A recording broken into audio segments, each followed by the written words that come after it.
छात्रों, आज का हमारा जो वीडियो है उस टॉपिक का नाम है आरएनए, जिसे हम राइबो न्यूक्लिक एसिड कहते हैं। यह भी एक प्रकार का कह सकते हैं कि न्यूक्लिक एसिड है जिसमें राइबो शर्करा पाई जाती है। वैसे तो कहा जाता है कि आरएनए क्या है, कुछ ही पादप विषाणुओं में आनुवांशिक पदार्थ की तरह कार्य करता है। बाकी अन्य जीवों में यह आनुवांशिक पदार्थ की तरह कार्य नहीं करता।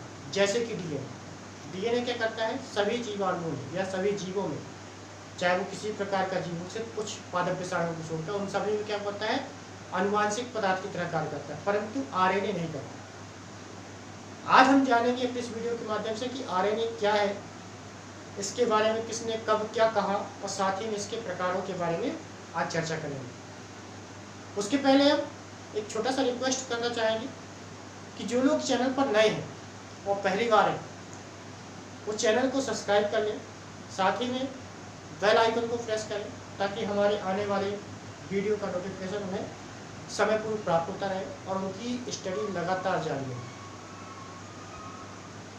इसके साथ ही वीडियो अगर पसंद आए तो उसको लाइक और शेयर जरूर करें, उसको लाइक और शेयर जरूर करें।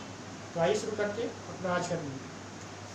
जैसा कि हमारा टॉपिक है आरएनए, आरएनए के बारे में बताया जाता है कि इसका जो पूरा नाम होता है राइबो न्यूक्लिक एसिड है, और इसमें क्या होते हैं, एक प्रकार का कह सकते हैं कि न्यूक्लिक एसिड है जिसमें क्या होता है, राइबो शर्करा पाई जाती है। इसमें अगर हम बात करें तो यह एक न्यूक्लिक एसिड है जिसमें राइबोज शर्करा पाई जाती है। कौन शर्करा पाई जाती है, राइबोज शर्करा पाई जाती है। ये भी क्या होती है, 5 कार्बन वाली एक शर्करा है। जो राइबोज है ये 5 कार्बन वाली एक श्रृंखला है, सॉरी शर्करा है।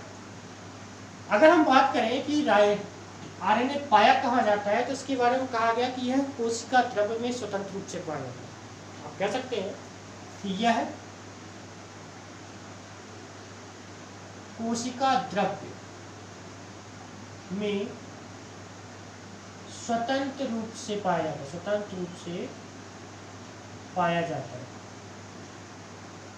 अब कोशिका द्रव्य में तो ये पाया जा रहा है, लेकिन इसकी अतिरिक्त ये कहाँ और कहाँ पाया जाएगा। कोशिका द्रव्य में तो इसकी पूरी उपस्थिति है, लेकिन कोशिका द्रव्य के अलावा ये कहाँ पाया जाता है। तो आप बता सकते हैं कि कोशिका द्रव्य में यह कोशिका द्रव्य में कहाँ पाया जाएगा। तो आप बता सकते हैं राइबोसोम के अंदर। कहाँ पाया जाता है, यह राइबोसोम के अंदर पाया जाता है। तो कोशिका द्रव्य में आप कह सकते हैं कोशिकाओं में यह राइबोसोम, ठीक है, कोशिका में यह राइबोसोम के अंदर पाया जाता है, अंदर पाया जाता है। ये भी कह दिया गया। सबसे पहली बात कहेंगे कोशिका द्रव्य में यह स्वतंत्र रूप से पाया जाता है। फिर उसके बाद कोशिकाओं में यह क्या, राइबोसोम के अंदर पाया जाता है, ठीक है। अब इसके अतिरिक्त राइबोसोम के अतिरिक्त भी कहाँ पाया जाता है। तो आप बता सकते हैं कि यूकैरियोटिक कोशिकाओं में यह माइटोकॉन्ड्रिया और क्लोरोप्लास्ट में पाया जाता है। आप कह सकते हैं यहाँ पर यूकैरियोटिक कोशिका। अब यूकैरियोटिक कोशिका कौन सी कोशिका कहलाती है, कि ऐसी कोशिका जिसमें केंद्रक झिल्ली पाई जाती है और केंद्र की पदार्थ के अंदर झिल्ली के अंदर बंद होते हैं, उसे क्या कहते हैं, हम यूकैरियोटिक कोशिका कहते हैं। तो यूकैरियोटिक कोशिका में क्या होता है कि जो आरएनए है वह माइटोकॉन्ड्रिया और कोशिका द्रव्य पाया जाता है। में यूकैरियोटिक कोशिका में माइटोकॉन्ड्रिया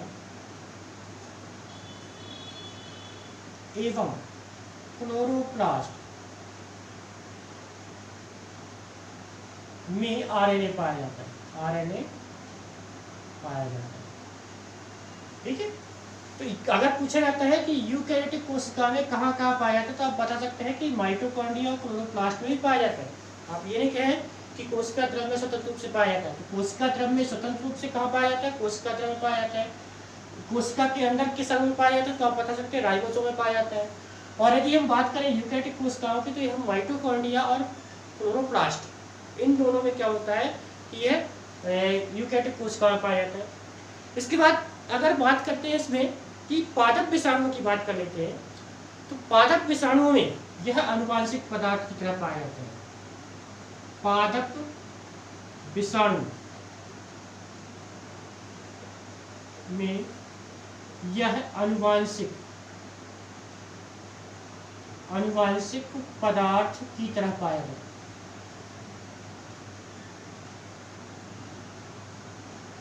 ठीक है, पौधे में पाए जाने वाले जो विषाणु होते हैं, जैसे हमने एग्जाम्पल दिया था आपको टीएमबी जो है उसमें क्या होता है, आनुवांशिक पदार्थ की तरह पाया जाता है। अर्थात ये क्या करते हैं, पैतृक लक्षणों को एक पीढ़ी से दूसरी पीढ़ी में ले जाने का कार्य करते हैं, अर्थात डीएनए की तरह कार्य करते हैं।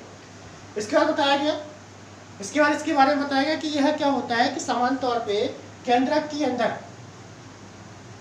अगर बात की जाए तो केंद्रक के अंदर जो आरएनए मुख्य रूप से जो क्या करता है वो केंद्रिका के अंदर पाया जाता है। केंद्रक होता है, केंद्रक के अंदर आरएनए, केंद्रक के अंदर जैसे मान लीजिए ये कोशिका है और ये कोशिका, ये केंद्रक है, तो केंद्रक के अंदर जो आरएनए होता है वह मुख्य रूप से किसके अंदर पाया जाता है, वह मुख्य रूप से कह सकते हैं कि केंद्रिका के अंदर पाया जाता है। केंद्रक के अंदर आरएनए मुख्य रूप से केंद्रिका के अंदर, मतलब केंद्रक के अंदर तो है और केंद्रिका के अंदर, ये केंद्रिका है, केंद्रिका के अंदर क्या होते हैं, एकल सूत्र के रूप में पाए जाते हैं। मतलब अगर इसके देखा जाए तो ये इसमें दोहरे धागे नहीं होते, ये सिंगल, ये इस प्रकार जो डीएनए था तो इसमें ये सिंगल होता है, एकल सूत्र के रूप में पाए जाते हैं। मतलब इसमें एक ही धागे संरचना होती है। कहाँ पे, कोशिका के केंद्रक के अंदर पाई जाने वाली केंद्रिका में, कोशिका के केंद्रक के अंदर जो संरचना पाई जाती है उसे केंद्रिका कहते हैं। और केंद्रिका के अंदर जो आरएनए होता है वो एकल सिंगल धागे के समान या एकल सूत्र के रूप में पाया जाता है। ठीक, जो कह सकते हैं एकल सूत्र के रूप पाए जाते हैं। और ये क्या होते हैं, राइबोन्यूक्लियोटाइड्स के बने होते हैं। किसके बने होते हैं, राइबोन्यूक्लियोटाइड्स के मुख्य रूप से ये बने होते हैं। किसके बने होते हैं, आप बता सकते हैं कि ये राइबोन्यूक्लियोटाइड्स के बने होते हैं। ठीक है, अगर हम आरएनए की बात करते हैं तो आरएनए में राइबोस श्रृंखला पाई जाती है। इसके साथ ही क्या होता है कि आरएनए में जो नाइट्रोजनस क्षार होते हैं, जिसे हम प्यूरिन और पिरिमिडिन कहते हैं, तो आप कह सकते हैं कि आरएनए में इसमें नाइट्रोजनस क्षार जैसे प्यूरिन के रूप में क्या पाया जाता है, एडेनिन प्लस इस पाया जाता है इसमें आपका ग्वानिन।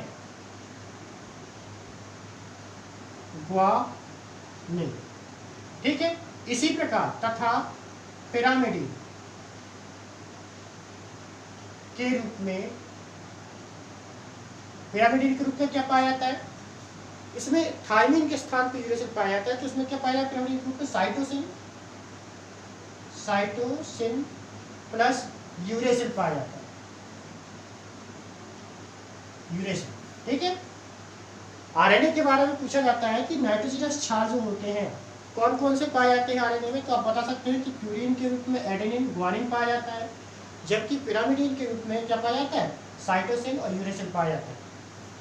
ठीक है, इसके बाद हम जानते हैं कि आरएनए के टाइप्स ऑफ आरएनए की बात कर लेते हैं। टाइप्स ऑफ आरएनए, आरएनए के जो प्रकार होते हैं उन प्रकारों की चर्चा करें तो आरएनए के बारे में बताया गया कि 2 प्रकार के होते हैं मुख्य रूप से। इनको इनके कार्यों के आधार पर 2 प्रकार में बांटा गया। एक बता सकते हैं आप इसकी जेनेटिक आरएनए, ये 2 प्रकार की होती है, ये 2 प्रकार की आरएनए। ठीक है, ये आरएनए इसको 2 प्रकार में बांटा गया मुख्य रूप से। एक कहा गया जेनेटिक आरएनए,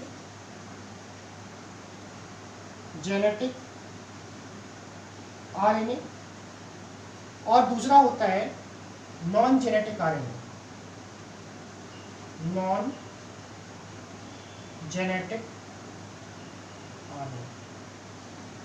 अब जेनेटिक आरएनए से तात्पर्य है कि ऐसे आरएनए जो आनुवंशिक सूचनाओं को एक पीढ़ी से दूसरी पीढ़ी में ले जाते हैं।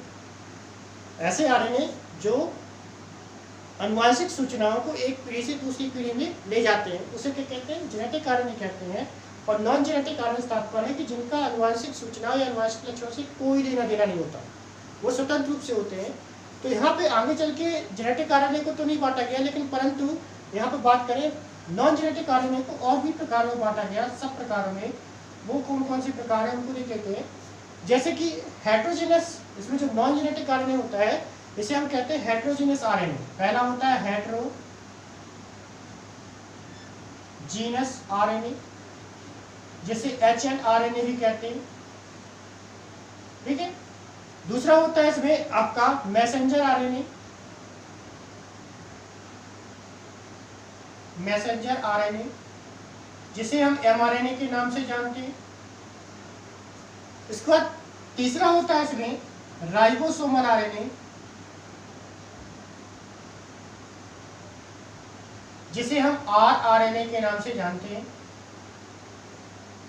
चौथा होता है इसमें आपका tRNA, sorry transfer RNA, transfer RNA, इसे हम tRNA कहते हैं, tRNA, या इसे एक अन्य नाम से भी जाना जाता है सॉल्युबल आरएनए, सॉल्युबल आरएनए के नाम से जाना जाता है।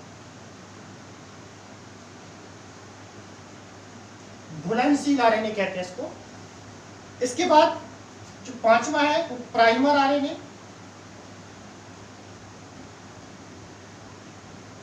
और छठवां जो है उसे कहते हैं राइबोजाइम। राइबोजाइम भी एक प्रकार का आरएनए, ठीक है। तो ये तो कार्यों के आधार पर बांटा गया है इसको नॉन जेनेटिक आरएनए, अर्थात ऐसे आरएनए जो आनुवंशिक पदार्थ की तरह कार्य नहीं करते।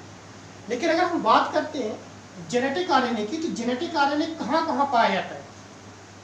जो जेनेटिक आरएनए होते हैं वो कहाँ कहाँ पाया जाता है? आप बता सकते हैं कि यह कहाँ पाया जाता है? TMV, टोबैको मोज़ेक वायरस में पाया जाता है। साथ में रियो वायरस में पाया जाता है। ट्यूबर वायरस में पाया जाता है, सॉरी ट्यूमर वायरस में पाया जाता है, ठीक है। TMV, टोबैको मोज़ेक वायरस, रियो वायरस, ट्यूमर वायरस के साथ साथ यह सार्कोमा वायरस, सार्कोमा वायरस में पाया जाता है, ठीक है। तो जेनेटिक आरएनए से तात्पर्य यहाँ पे देखिए, हमने पहले बताया था कि जो आरएनए होता है आनुवंशिक पदार्थ के रूप में कैसे पाया जाता है? विषाणु में पाया जाता है, वायरस से पाया जाता है। तो TMV विषाणु जो पौधे रूप में पाया जाता है, टोबैको मोज़ेक वायरस कहलाता है।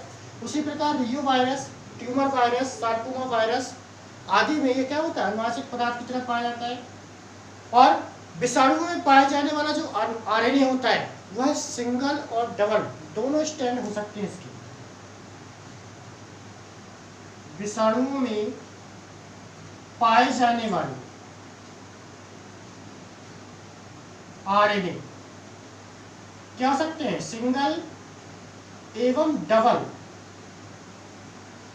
स्टैंड युक्त हो सकते हैं, ठीक है। जो जेनेटिकल आरएनए होता है वह समान रूप से कुछ विषाणुओं में पाया जाता है, जो कि सिंगल धागे के समान भी हो सकते हैं और डबल भी हो सकते हैं, ठीक है। तो सिंगल और डबल हो सकते हैं। तब हम देखेंगे कि किन जंतुओं में यह सिंगल होता है और किन जंतुओं में यह डबल होता है, ठीक है। उसके पहले हम एक बार रिपीट कर रहे हैं कि जो आरएनए होता है वो राइबोसोमल राइबोन्यूक्लिक एसिड कहलाता है। यह एक प्रकार का न्यूक्लिक एसिड जिसमें राइबो शर्करा पाई जाती है। साथ ही में यह कोशिका द्रव में स्वतंत्र रूप से पाया जाता है। कोशिका में यह राइबोसोम के अंदर पाया जाता है। यूकेरियोटिक कोशिका माइटोकॉन्ड्रिया क्लोरोप्लास्ट के पाया जाता है।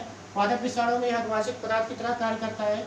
केंद्रक के अंदर आरएनए का जो मुख्य रूप से पाया जाता है वो किसके अंदर पाया जाता है? केंद्रिका के अंदर एकल सूत्र के रूप में पाया जाता है। इसके साथ ही इसमें अगर नाइट्रोजनस क्षार की बात करते हैं तो नाइट्रोजनस क्षार के रूप में इसमें एडेनिन ग्वानिन के साथ साथ पिरिमिडिन के रूप में क्या पाए जाते हैं? साइटोसिन और थायमिन यूरेसिल पाए जाते हैं। अगर इसके प्रकारों की बात करते हैं तो ये दो प्रकार के होते हैं, जेनेटिक और non genetic RNA. Genetic RNA की बात करते हैं तो यह क्या होता है कि सभी जीवाणुओं में अनुवांशिक पदार्थ के रूप में पाया जाता है, सभी विषाणुओं में अनुवांशिक पदार्थ में पाया जाता है, जैसे टीएमवी, रियो वायरस, ट्यूमर वायरस और सार्कोमा वायरस। इनमें क्या होता है? अनुवांशिक पदार्थ के रूप में पाया जाता है। और अनुवांशिक पदार्थ के रूप में पाए जाने वाले जो आरएनए होते हैं वो सिंगल और डबल दोनों प्रकार के हो सकते हैं, डबल स्ट्रैंड दोनों प्रकार। इसके अतिरिक्त हम नॉन जेनेटिक आरएनए की बात करते हैं तो यह हेटेरोजीनियस आरएनए, इसे एचएनआरएनए कहते हैं। उसके बाद मैसेंजर आरएनए, एमआरएनए के रूप में पाया जाता है। राइबोसोमल आरएनए जिसे आरआरएनए के रूप से जानते हैं। इसके बाद ट्रांसफर आरएनए जिसे हम सॉल्युबल आरएनए या टीआरएनए के नाम से भी जानते हैं। इसके बाद पांचवा है प्राइमर आरएनए और छठवां है राइबोजाइम। इसके बाद हमने कहा कि जो जेनेटिक आरएनए है यह सिंगल और डबल दोनों प्रकार के स्ट्रैंड के रूप पाया जाता है। तो सिंगल कहाँ पाया जाएगा और डबल कहाँ पाया जाएगा, हम इसके बारे में जानते हैं। ठीक है, देखते हैं सिंगल कहाँ होगा, डबल कहाँ होगा।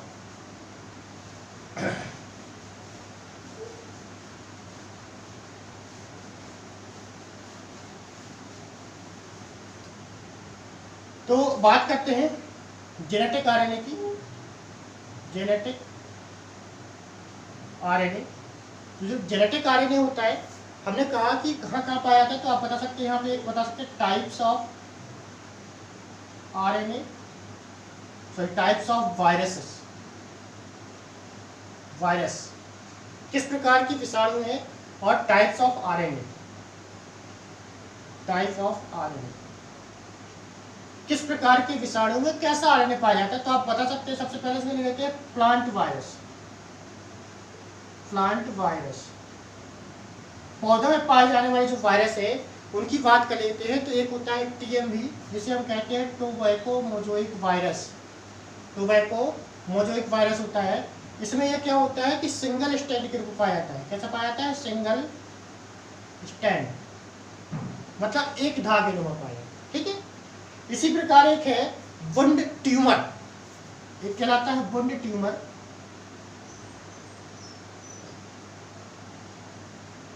वुंड ट्यूमर है।